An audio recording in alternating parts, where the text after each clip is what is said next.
ही मेरा अपना रे, तुझको ये पता रे, नहीं तोड़ते दिल जोड़ के, तू क्या जाने तेरे बिन मर जाएंगे, तू क्या जाने तेरे बिन जी ना सकेंगे, तू क्या जाने.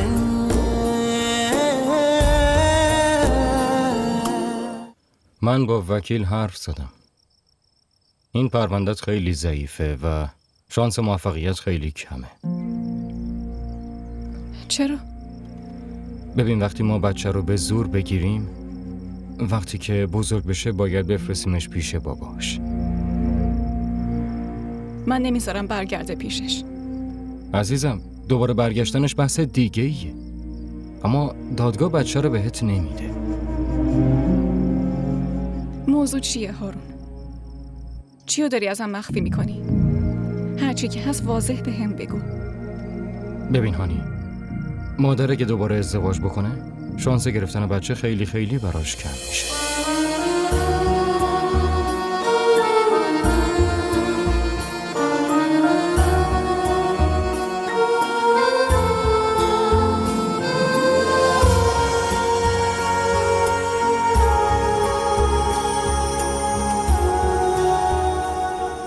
اصلا نمیخوام به مزخرفاتت گوش بدم. تو اینقدر جرأت کردی که اومدی جلوی من وایسی؟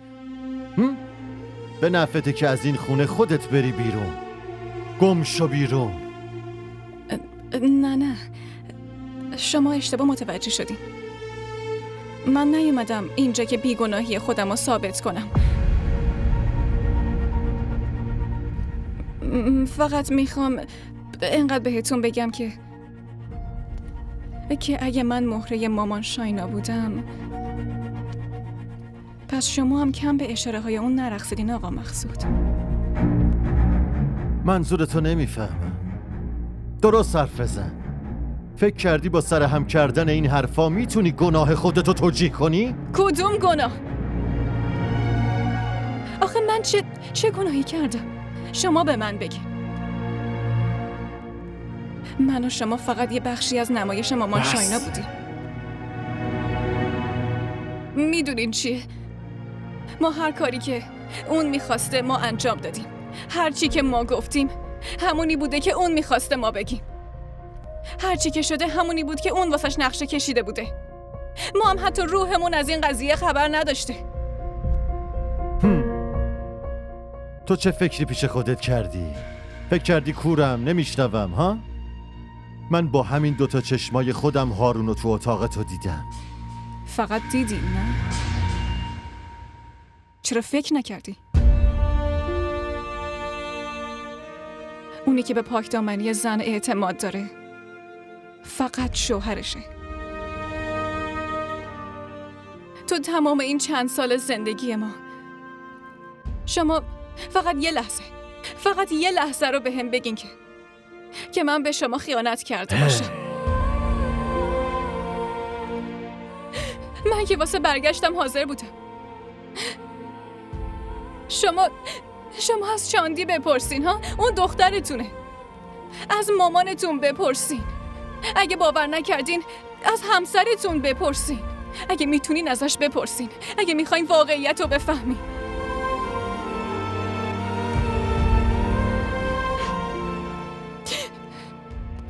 اگه من شما رو به عنوان شوهر قبول کردم فقط از رو اجبار بوده. باید صبوری میکردم، ولی بازم به این راضی بودم. من قبولش داشتم. تو وقت مرگ چیز نجسم حلال میشه، ولی من بدون پسرم نمیتونم زنده بمونم. بازم راضی بودم با شما زیر یه سقف خوشحال زندگی کنم، ولی مامان شاینا گفت که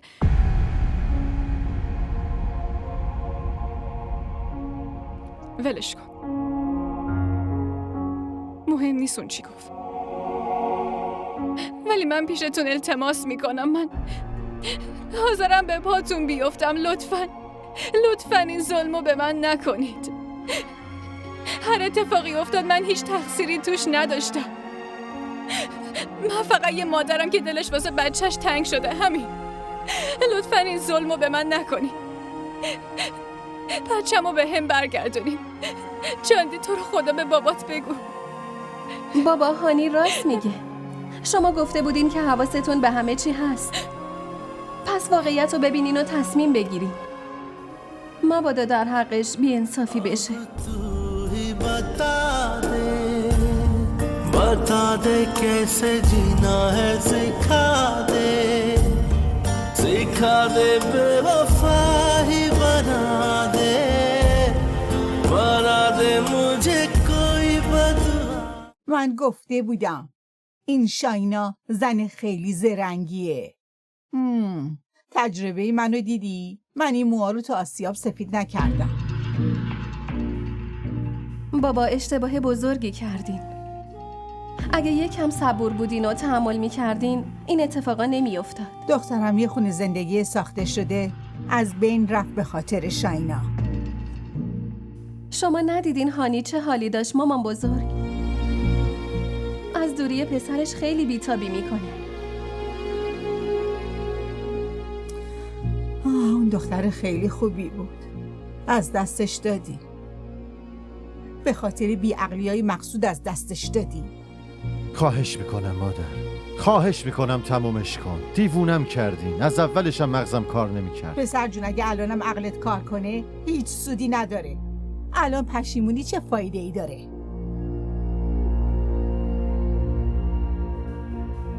مامان بزرگ، ممکنه الانم یه راه حلی باشه. هانی دوباره برگرده و احمد کنار مامان باباش بمونه. نه دخترم، اصلا ممکن نیست. کلمه طلاق حتی خدا هم دوست نداره. حکم طلاق دیگه پس گرفته نمیشه. هرچی میخواست بشه شده. در ضمن تنها اون مقصر نبود، هر دوشون مقصر بودن. هانی هم کورکورانه اطاعت کرده بود. مقصودم تو آستینش مار پرورش داده بود. اگه نیشتم نمیزد اما بالاخره دور گلوت خفت میکرد. واسه تو نامه اومده.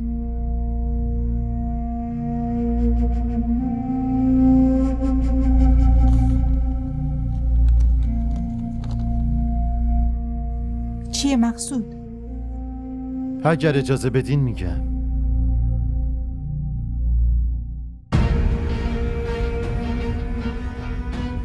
چی شده بابا؟ خب یه چیزی بگو. من این هارون رو زنده نمیذارم. آخه مگه چی شده؟ پرونده حضانت باز کرده. میخواد پسرم رو ازم بگیره. آدم شده، خودم میدونم باهاش چیکار کنم. یه کاری باهاش میکنم که روزی 1000 بار آرزوی مرگ بکنه. ای وای خدایا، یعنی پلیس میخواد بیاد خونه بچه رو ببره؟ طفل شیرخوره تو دادگاه به مادرش تحویل داده میشه. یعنی نوه منو میخوام ببرن. من چی کار کنم؟ یعنی پلیس میخواد بیاد نوه منو ببره؟ مقصود یه کاری بکن. ای خدا، نوه‌مو میخوام ببرن. آخه چرا تو نشستی هیچ کاری نمی کنی؟ خب یه کاری بکن مقصود، یه کاری بکن. بس دیگه مادر. ای خدا چی کار کنم؟ اون زنت کجاست؟ صداش بزن. هانی اگه تو میکروفونم بخوای صدا بزنی بازم اون صدا تو نمیشنوه، نه؟ چون الان زنت با شوهر من یه جا واسه آیندگی پسرشون دارن برنامه ریزی میکنن خیلی راحت. این چه حرف بیهوده‌ایه که میزنی؟ من حرف بیهوده میزنم؟ آره من؟ بیا اومد، میتونی ازش بپرسی کجا بود؟ تو کجا بودی؟ جواب بده هانی، از کجا برگشتی؟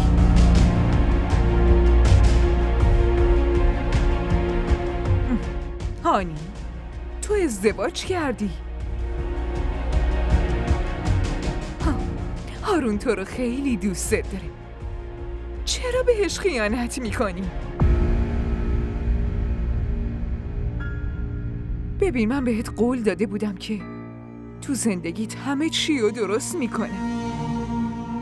من تو رو به عشقت رسوندم، اگه نه؟ پس پس تو چرا بازم پیش مقصود میری آخه؟ مامان شاینا من؟ آره تو.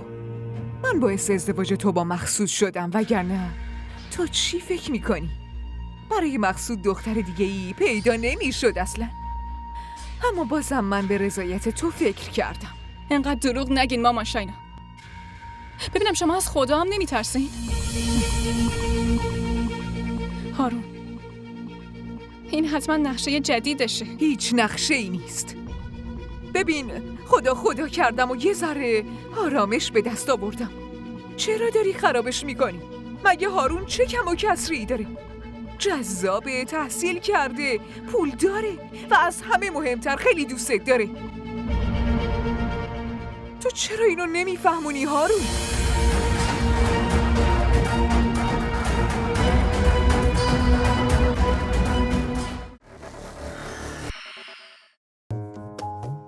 من بلال در حضور خداوند متعال این قول رو همینطور که الان دست سارا رو گرفتم برای همیشه دستش رو محکم میگیرم.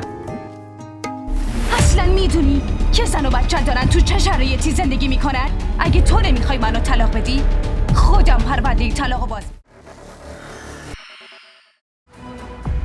شما هیچ وقت نمیتونین هارون رو نسبت به من بدبین کنید. نمیتونم. بدبین کردم. هارون از اینجا رفت.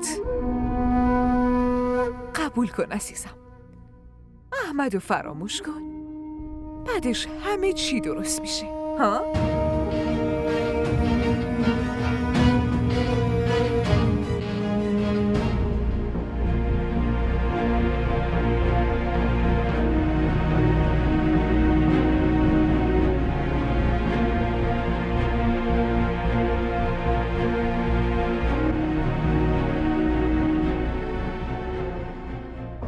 تو کجا میری؟ من اگه یه لحظه دیگه اینجا بمونم یه کاری دستمون میدم. من نمیدونم هانی کی از خونه بیرون رفت، میفهمی؟ شما به عمه بگین از اینجا بره. به شاینا؟ فکرنه یه کاری دست خودم میدم. باشه من الان میرم. من بهش میگم، اما لطفا اینجا بشین. تو از اینجا جم نخور. هیچ جا نرو. خوب؟ باشه هارون، من بهش میگم.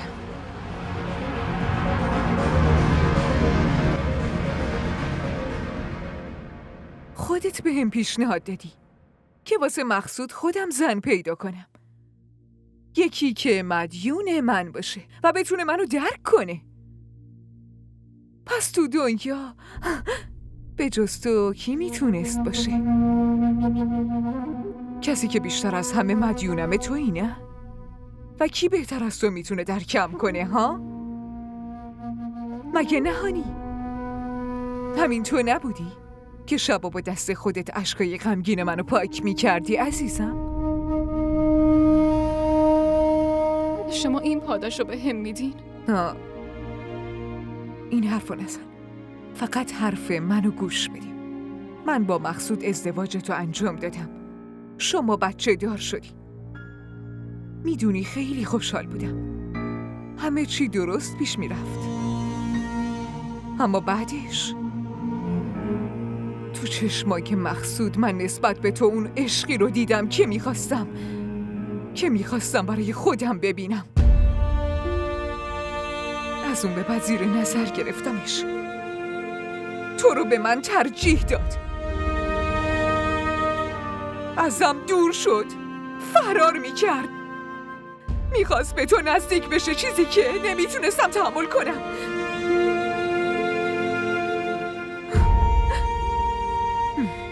واسه همین این کارا رو انجام دادم عزیزم. من چهره واقعی شما رو به همه نشون میدم. واقعا؟ بعدش چی میشه؟ چی نمیشه عزیز من. شما دیگه چطور زنی هستین؟ فقط به خاطر آروم کردن غرور خودتون یه مادر رو دارین از بچهش جدا میکنید؟ نه خیر، تو مادر نیستی. من مامان احمدم. خدا بازم بهت بچه میده هانی. احمد پسر منه. من مادر اونم. حرف احمقانه نزن هانی. من بهت هیچ ظلمی نکردم. برعکس میخوام همه چی رو درست کنم. ببین دختر، هارون راضی نبود خونه ما بیاد، اما من کاری کردم که اومد تو خونمون. خونه که هیچی، حتی آوردم تو اتاقت. بعدش مقصود رو فرستادم بری و بعدش هم همونی شد که من فکرشو میکردم. و ببین من تو رو به عشقت رسوندم، مگه نه؟ وای، من درست نمیگم زنده شهناز؟ یه زن تنها با یه بچه، آخه کی اینو میگرفت؟ مگه نه؟ اما من با تنها برادرزادم ازدواج اینو انجام دادم، وگرنه کی همچین کاری میکرد آخه؟ من همه مسئولیتامو به جا آوردمش خونم، بزرگش کردم، خیلی خوب تربیتش کردم و ببینین در آخر بازم من آدم بدی شدم. رو نقشه‌هات پرده ننداز شاینا. خیلی خوب، این هانی شاید پری به حرفتو بخوره، اما من نه، چون من تو رو خیلی خوب میشناسم. تو هیچ وقت شاکر نبودی، غرورتو دوست داشتی، تو همیشه همه چیو به زور میگرفتی و الانم با به زور گرفتن آدما میخوای زندگی تو بگردونی. چقدر عالی. شما هیچ وقت فرصت نکردین حرفای دلتون رو بزنین، نه؟ الان پیدا کردین. بگین. خدا همه نعمتهای دنیا رو بهت بخشید، فقط بهت بچه نداد. میذاشتی مقصود کارشو بکنه، حداقل تو این وسط زورگیری نمی کردی. شما به جای دفاع کردن از خواهر شوهرتون از این دختر دفاع میکنی؟ من احمدو به هیچ قیمتی پس نمیدم بهتون. احمد مشکل من نیست. اگه خدا بخواد این خونه با بچه‌های هارون پر از سر و صدا میشه، اما من یه مادرم و درد یه مادر رو میتونم بفهمم. تو خودت مادر نشدی، واسه همین از کجا قراره بدونی؟ هانی دخترم، تو به خدا توکل کن، اون حواسش هست، از همه چی آگاهه. نه زنده شهناز، من هیچ وقت پسرم رو رها نمی کنم. دیوونه شدی؟ بچه مگه از مادر جدا میشه؟ بچه همیشه کنار مادرشه، حتی بعد مرگش هم فراموشش نمیکنه. احمد، ببینید زنده شهناز، بعد مدت ها بالاخره دیدمش. چرا آوردیش اینجا؟ مگه نگفتم نیار؟ آدم احمق. احمدو بده به من. چی کار میکنین؟ دردش میگیره. ولش کن ماما شاینا، ولش کن. چی کار میکنی؟ ولش کن. همین فرق وجود داره، میبینی؟ بین مامان واقعیش و تو. این بچه رو داد چون نتونست اذیت شدنشو ببینه. ما را در شبکه‌های اجتماعی دنبال کنید. چطور جرأت کردین توی خونه من؟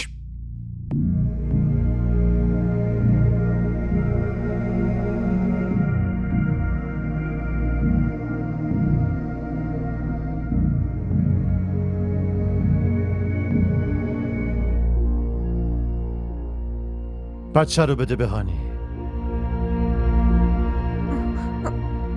به هانی؟ نه خیر، به هیچ وجه. بهت گفتم بچه رو بده به هانی، بگو چشم. مقصود، شما چتون شده؟ این پسر ماست، پسر شماست، وارثتون. همونطور که اسم پدرشو کسی عوض نمیکنه، اسم مادرش هم کسی نمیتونه عوض کنه. این ظلمو نکنی، شما کار خوبی نمی‌کنی. این پسر ماست. این بچه ما نیست،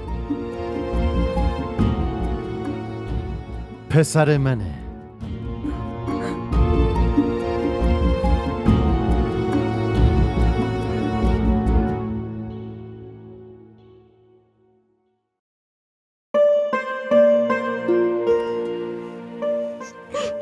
و پسر هانیه.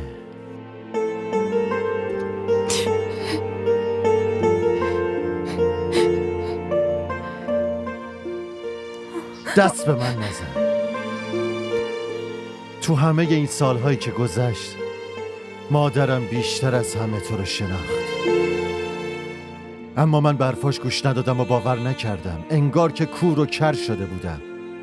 تو چطور فراموش کردی که خداوند همه چی رو میبینه و وقتی که اون عدالت رو برقرار کرد دیگه آغوش تو خالی شد، هیچی دیگه واسط نموند، حتی منم واسط نموندم. نخیر مقصود، شما این کارو نمی کنی. من دوستتون دارم، دوست داشتن واقعی. من بدون احمد میمیرم. این کارو نکنی. کدوم دوست داشتن؟ کاش ازم متنفر بودی، به خدا اینقدر ناراحت نمی شدم.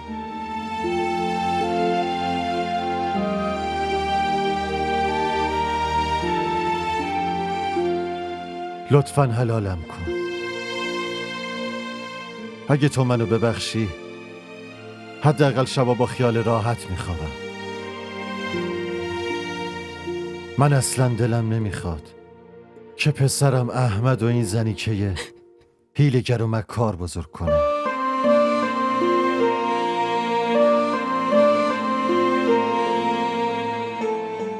اگه پیش تو بزرگ بشه حتما آدم خوبی میشه.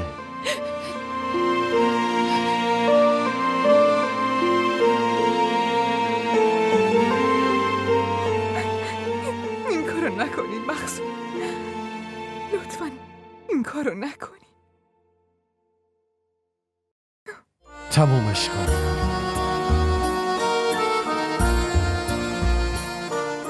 شما کجا میری مقصود؟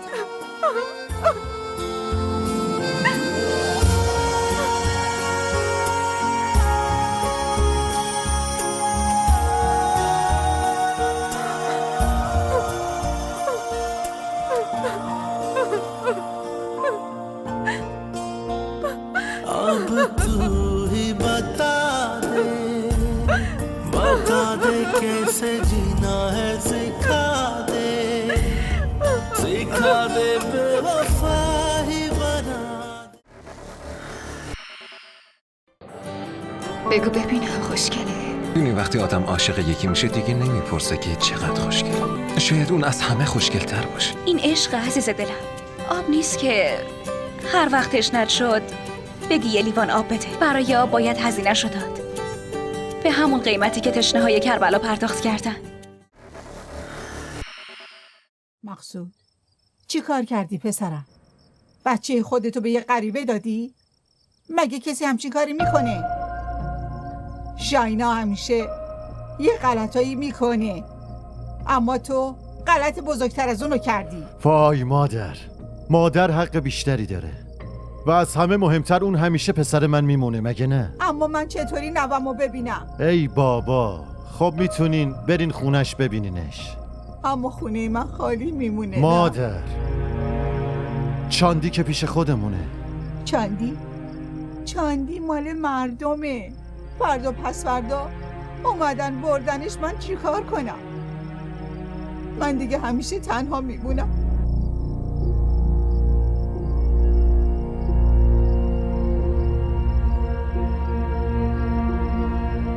وقتی با شنیدن حرفای مامان شاینا از اونجا رفتی فکر کردم دیگه هیچ وقت بر نمیگردی.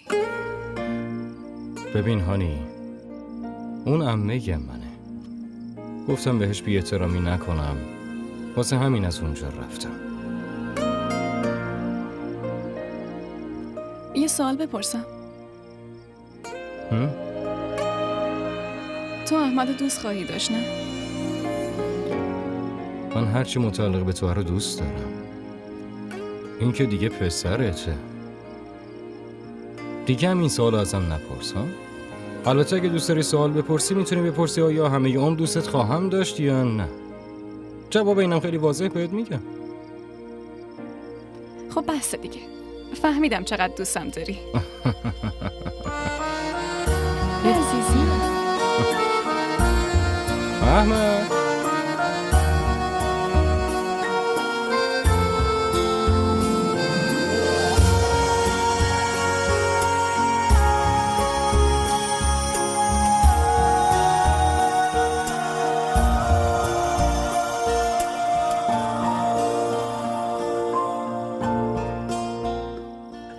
همه اون مادرم در مورد تو همه واقعیت رو گفت و من به حرفش گوش ندادم و باور نکردم. تو چطور فراموش کردی که خداوند همه چی رو میبینه؟ وقتی اون عدالت رو برقرار کرد دیگه آغوش تو خالی شد، هیچی واسط نموند.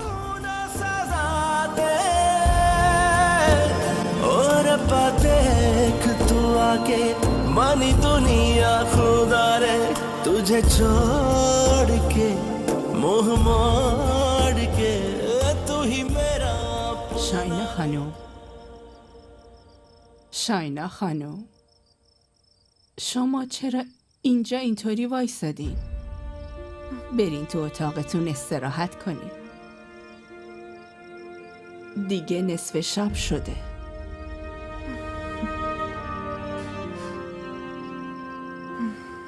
آره شب شده. تو چرا هنوز بیداری؟ تو برو بخواب. خانم چرا این حرفو میزنین؟ مگه میتونم شما رو تو این حال ول کنم و راحت بخوابم؟ حال؟ چه حالی؟ حال من چشه مگه؟ یالا برو بخواب تو. तेरे दिन ऐसे उजड़े उजड़े ना कोई रब्बा ऐसे बिछड़े बिछड़े तो ये जान भी उछड़े उछड़े फिर सांस ही उखड़े उखड़े कहूँ किसका ये दुखड़े दुखड़े मेरी जान के सारी दुनिया से प्यारे हम रो रो हारे हाथ जोड़ के सब छोड़ के तू ही मेरा अपना रे तुझको ये पता रे नहीं तोड़ते दिल जोड़ के तू क्या जाने तेरे बिन मर जाएंगे ما را در شبکه‌های اجتماعی دنبال کنید. ما همیشه میتونیم راضی باشیم به رضای خداوند شاینا، فقط زمانی که نخواهیم چیزی رو که بهمون نداده به زور و هر قیمتی به دست بیاریم.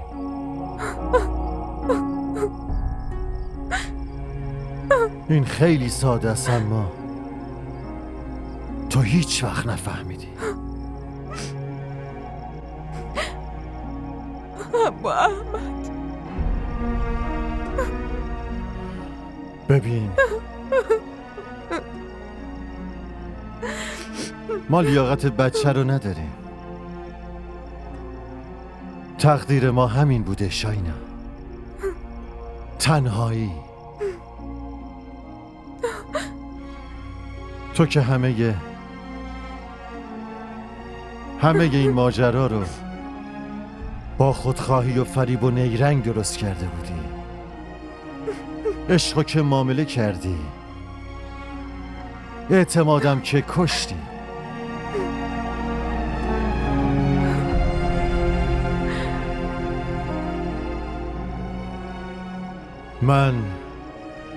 من واسه همین تصمیم گرفتم که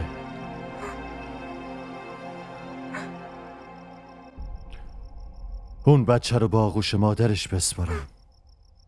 تنبیه من همین بود. اما تقصیر من چی بود؟ من چرا نتونستم مادر بشم؟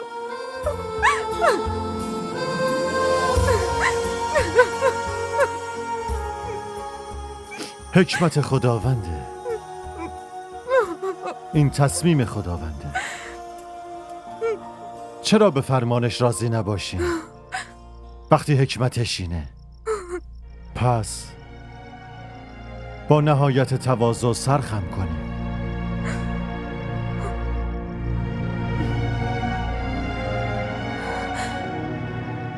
یعنی باید اینجوری تنها همه عمرمونو بگذرونیم؟ نه خیر. مقصود بابا جون میگفت با پول میشه همه چیزو خرید. پس تو که این همه پول و ثروت داری، یه اسکناس بردار و اشکاتو پاک کن. پول هست، اما دیگه چیزی نمونده که بذارم رو زخمام تا مرهم شه.